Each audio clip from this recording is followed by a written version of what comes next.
Previously on Council of Geeks. I won't have to talk about my very complicated feelings about Clara for a long time after this one. Oh, that's nice.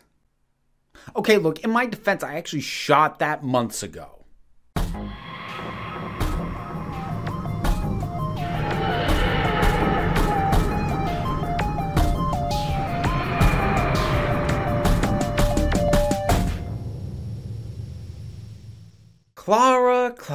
Clara.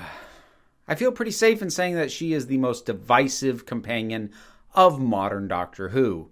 Not to say that every other companion is universally loved, but I feel like the extremes to which people either love or hate Clara are harsher, and there seems to be way fewer people in the middle. I don't know many Doctor Who fans with a neutral opinion on Clara Oswald. I mean, I'm certainly not neutral on the matter, and while I am going to do my best to be fair in this video, this is not going to be about presenting both sides of an argument, because frankly, I feel like I don't really fully understand the other side. That being said, there is one thing that I do get. I get the appeal of Jenna Coleman as an actress. She's magnetic, she's able to do quick, witty dialogue with the best of them, and I can safely say that I won't be attacking her actual performance. As is usually the case when I get huffy about Doctor Who, the issue is with the writing. So that's what I'll be focusing on. So, if you personally fell in love with Clara because you basically fell in love with Jenna as a presence, I can understand that. But for me, while I can acknowledge that, it's not enough when the writing is all over the shop. The impression I've had for a while now is that showrunner Steven Moffat fell in love with his own fictional creation. I can't prove this, of course, nor do I expect anyone else to accept it as gospel, but that really is the vibe just coming off the character when you look at the entire run. Now, the term Mary Sue gets bandied about way too liberally these days in the discourse, but strictly speaking, I don't think Clara would qualify because I never got that sense of author surrogate that's actually fairly core to a true Mary Sue. However, some of the issues with those kinds of characters are present in how Clara is written. As presented initially, in the latter half of Series 7, she seems to be nearly devoid of flaws, and her characterization changes from episode to episode depending on what will best suit the given story, and virtually everyone she meets takes to her immediately. Coleman does manage to paper over some of this with bringing a very consistent energy to the character, but let's be honest about it. In Series 7, Clara isn't really a character, she's a plot device. And part of what's annoying about this is by the time she actually shows up, we've already seen two better versions of her. Both Oswin from Asylum of the Daleks and the Governess from the Snowmen are far more fleshed out characters than the version of Clara we actually travel with, at least for the remainder of Series 7. The amount of information and context clues that we get about these earlier versions that we see in their single appearances completely outstrips the primary version of Clara. We know Oswin is a computer genius. She signed up with a Starliner company. So we're also kind of getting a little twinge of like Astrid from Voyage of the Damned. She's practical. She finds comfort in baking. She's flirty. The Governess is curious, inquisitive, good with children, leading a double life under the nose of her employer to the point of even changing her accent depending on who she's interacting with. And Clara Oswald, who actually travels with the Doctor, watches two kids but doesn't really seem to have a particularly close bond with them or with their father. And this is on top of the fact that for someone like me, who has been begging for a companion who isn't from contemporary Earth for years, she's already inherently less interesting than the versions of her from the future or from the past. And we can't assume that anything we learned about the other versions of Clara would apply here because there doesn't seem to be a lot of carryover from one incarnation to the other than that general energy and the fast talking. The Clara we get isn't good with computers, well, not at the start anyway. She's not leading a double life. She doesn't even really seem to have that inquisitive nature. She's a bizarre mix of having an expressive personality while being severely undercharacterized. Again, at least in Series 7. I mean, even when we learn more about her history with something like Rings of Akatan, it's just bullet points on a biography. The information we learn about her parents tells us very little about her as a person. The problems with Clara in Series 7 are the inevitable consequence of Moffat deciding that the mystery box element for the second half of the series would be the companion. Quick reminder, mystery box is a term I use for the series arc format that modern era Doctor Who has been using since the beginning. It's the recurring use of an image or phrase that's repeated across the series but doesn't have full meaning until it gets explained, usually in the finale. So think Bad Wolf, Vote Saxon, The Cracks in Time, The Hybrid, The Timeless Child, etc. Nearly every modern era series of Doctor Who has done some version of this. And the twist here is that the mystery box isn't a phrase, it's a person. Well, it's also a phrase because the whole repeat of the impossible girl, but you get what I'm saying. One can see how the kernel of the idea, hey, let's make the mystery box a character, might have held some appeal, but in practice, because the lid has to be kept on what's actually going on up until the end, it means the character doesn't really get to be a character. If we feel like we know her, that would soften the mystery. So we really don't get to know her very well at all in that first series that she's in. And this next point is extremely subjective, I admit, but she just didn't have the best chemistry with Matt Smith. It isn't awful, and honestly, part of it is the fact that Smith is having to play up the whole, ooh, she's so mysterious, I have to figure her out angle, which it makes genuine inter-character connection difficult in the first place. Then, the on-screen chemistry between Coleman and Capaldi being almost instantly stronger and their dynamic feeling genuine and lived in, rather than the two keeping each other at arm's length, really brought the issue of Series 7 and the lack of chemistry into sharp focus for me. Okay, Series 7 didn't really have a character in Clara. It had a character-shaped MacGuffin, but that wasn't the case in subsequent series, and I've already copped to her dynamic with Capaldi being better. And besides, she'd hardly be the first companion to have a bit of a rough start. Donna Noble is my favorite companion of the modern era, despite me finding very little to like about her performance in The Runaway Bride. So, did things get better in Series 8? Yes, a bit. Giving Clara a clear life outside of the Doctor, with a job, a boyfriend, honestly, it did wonders to flesh her out as a character and make her feel like an actual human being. Now, the funny thing is, normally I would bemoan the Earthbound domestics, but Clara kind of needed it after a half series of being so nebulous. Before Series 8, all we really had was this sort of odd babysitter relationship she had with the kids, but there didn't feel like there was much history or investment there. And her odd relationship with the Doctor didn't feel like a proper bond either for the reasons I already mentioned. So in Series 8, we get to see her in teacher mode, and we get to see how that mindset influences her interaction with the Doctor and others. And Danny Pink...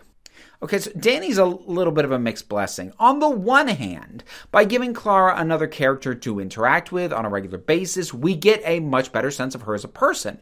We watch as she kind of jerks Danny around, takes him for granted, repeatedly lies to him even after he knows who the Doctor is, so the only person she's protecting at that point is herself. So, this is what I mean by mixed bag.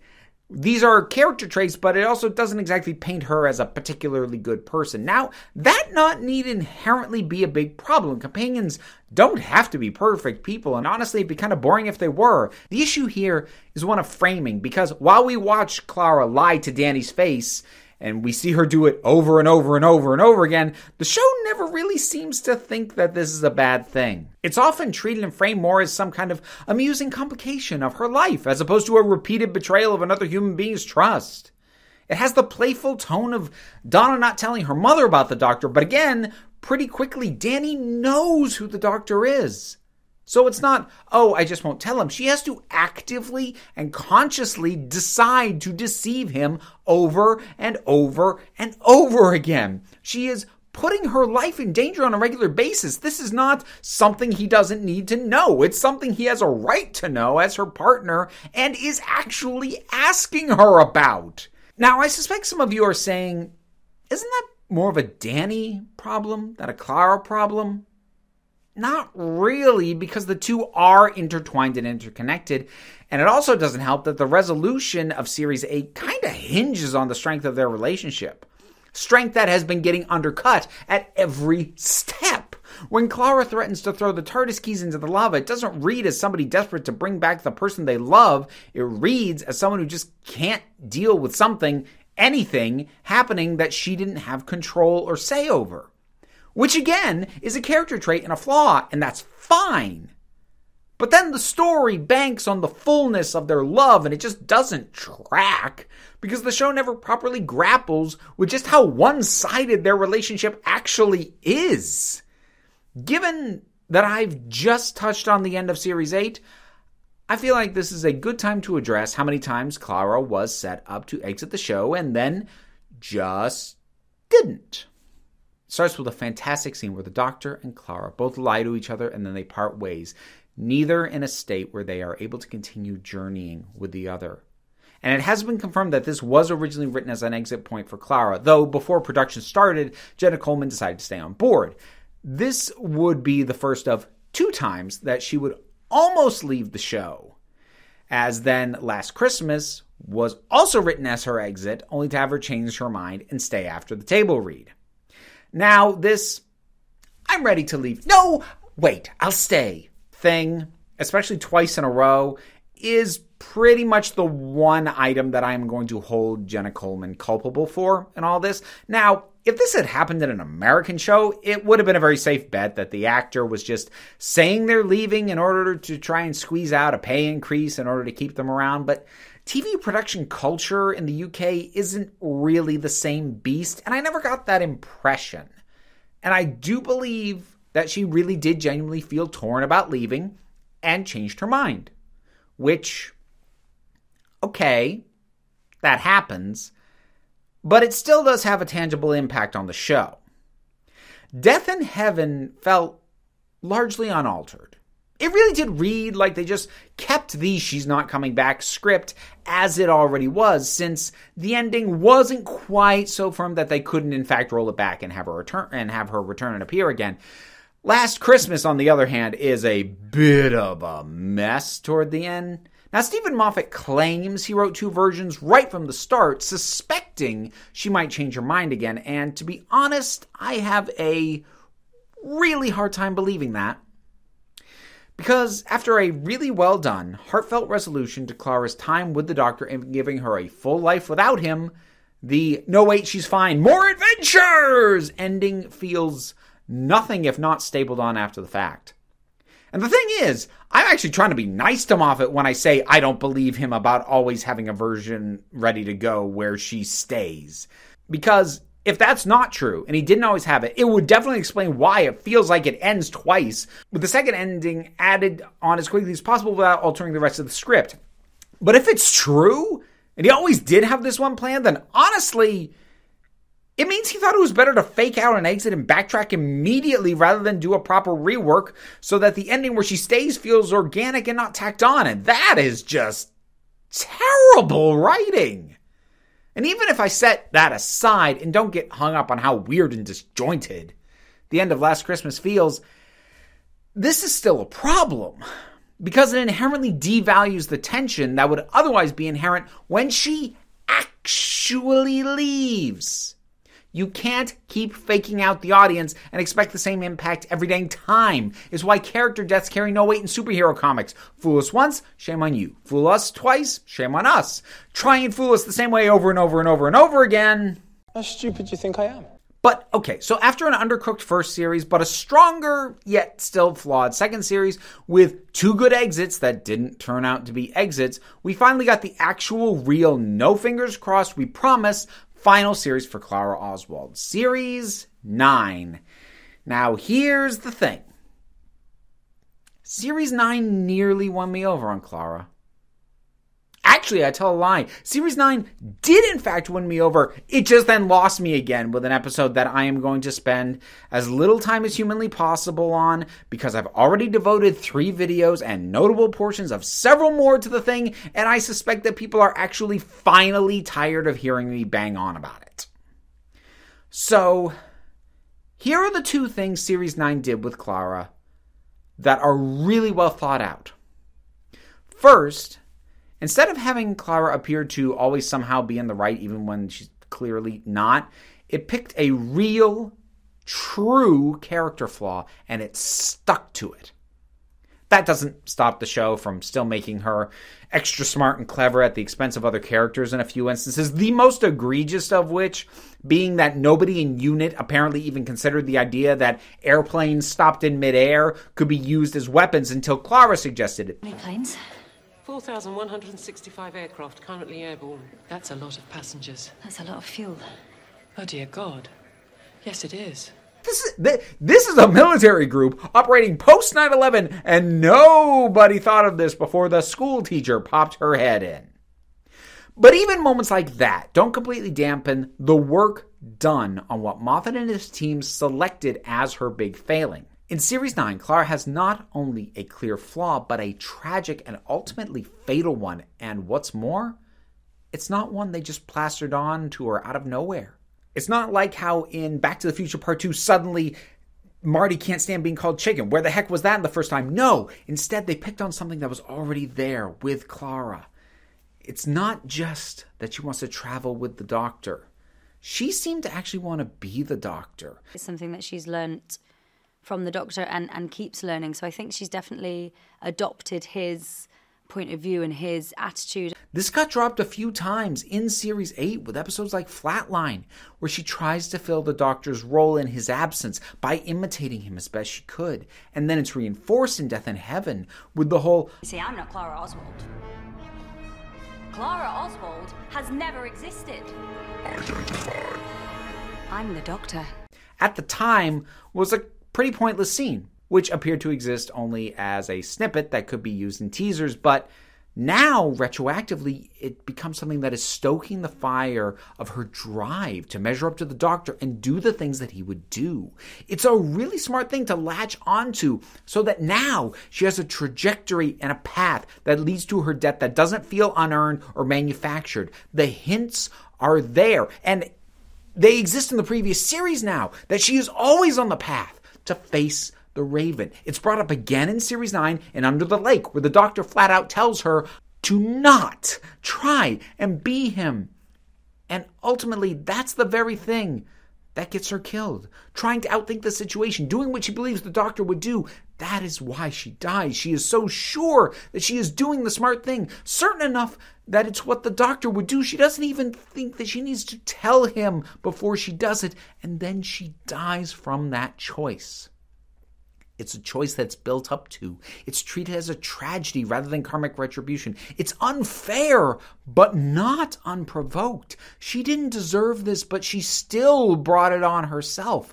And the fact that it happens not in the finale, but with 2 episodes still to go, was the perfect way to diffuse the issue of 2 previous near exits, because it swoops in ahead of when fans would have been prepared for it, adding to the tragedy and the impact of the whole thing. It is borderline genius, which is ultimately undermined 2 episodes later with Hellbent. And rather than rehash my issues, you can check out my last video I made on it. There's the thing. Only bit I want to add on the topic of that episode is that I know there are people who truly love Hellbent. Part of that does seem to depend on how they feel about Clara as a character. People who loved the character even before that episode airs do tend to be Hellbent defenders. Additionally, I am aware that some people feel that I fundamentally misunderstand not only Hellbent, which I actually openly admit I don't get, but the 2 preceding episodes as well. And while I don't engage with them, I have seen the essays in my comments. So many essays. I've even read most of them. But here's the thing. I've yet to hear a defense of Hellbent that didn't involve a lengthy explanation of what's really going on, or a ton of headcanon work that's barely supported by the episode's text, or hammering on the issue of Moffat's intent over and over and over again, or more recently, insisting that now it's okay because of stuff that happened in Series 12, and frankly, all of it gives me flashbacks of the people who would shove a minimum 2,000 words down your throat, insisting that if you didn't love Batman v Superman Dawn of Justice, then you don't get it, and they're gonna set you straight. And while all the defenses that I see share some common points, they don't all have the same read on the thing. Which brings me to the same sentiment that I have about BVS and Sucker Punch and Neon Demon, and which I will now say about Hellbent. If a significant portion, possibly the majority, of the audience doesn't get what a piece of art is doing, then that is a failure of the art.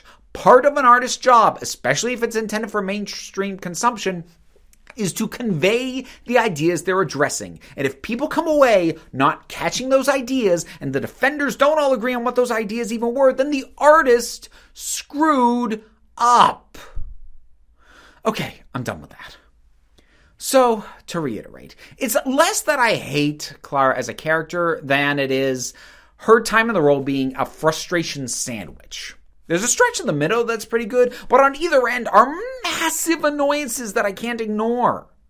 If Clara had exited with Face the Raven, then my position would be the character had a weak start, it got better. If Hellbent still existed, and her first series wasn't as a MacGuffin, then I would say, well, good character got a weak send-off. But when you start weak, and get better, and then end weak, well, that's how you get The Office. Also, Clara Oswald. Okay, that's it. I honestly really didn't want to be tackling this again so soon, but truth be told, right after finishing the Series 9 rewatch is really the point where it made the most sense to talk about this, but that's it. Take Two Doctor Who review moves forward onto the holiday specials and then Series 10, which I like quite a lot first time around, so I hope you will stick with me and see if that is still the case, and I can hopefully be done. I would like to be done on this subject. And I know to a certain degree no one is making me talk about it, and I am doing this to myself, but I'm trying to cleanse my soul of these things that drive me nuts. I am unburdening myself, and if you did not wish to be the recipient of that unburdening, then I am sorry. But unless somebody tries to set me off in a live stream going forward, this should be my last word on Clara. I've said that before about so many things and then come back and talk about stuff again. Oh, anyways. So whatever your thoughts are on the topic of Clara Oswald, drop something down in the comments. Let's talk about it. Just be polite, not only to me, but to other commenters. There's been an issue lately with people who seem to be coming into my comment sections just to start fights. And look, if you disagree with me, that's fine. Leave your comment down there to why you think I'm wrong. But don't go scrolling through the comments and leaving rebuttals on the comments of everyone who doesn't share your opinion. Don't do that. So, as long as you can resist yourself doing that, let's see what folks have to say. I have a Patreon. That is, in fact, what pays my bills. This is my living.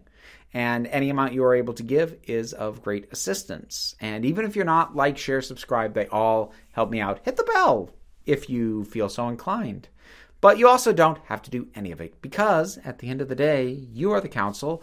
I'm just running the meetings. And until next time, this council is adjourned.